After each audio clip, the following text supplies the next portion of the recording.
the recent popular protests in Egypt will definitely have a short-term economic cost. In particular, we will see tourism and investment going down. And certainly the 5.5% growth rate that we saw in the last two quarters of 2010 will likely be considerably lower in the next 6 months or so while the situation stabilizes.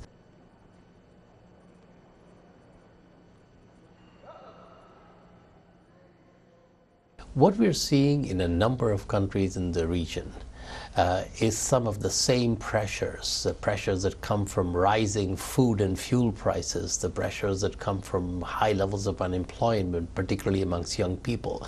And we've also seen a number of governments respond to these pressures, in some cases preemptively, by providing greater degree of subsidies for food prices, by providing more public sector jobs, by raising salaries. And I think all of these are measures that in the first instance will help to alleviate the impact of the current global trends on populations throughout the region.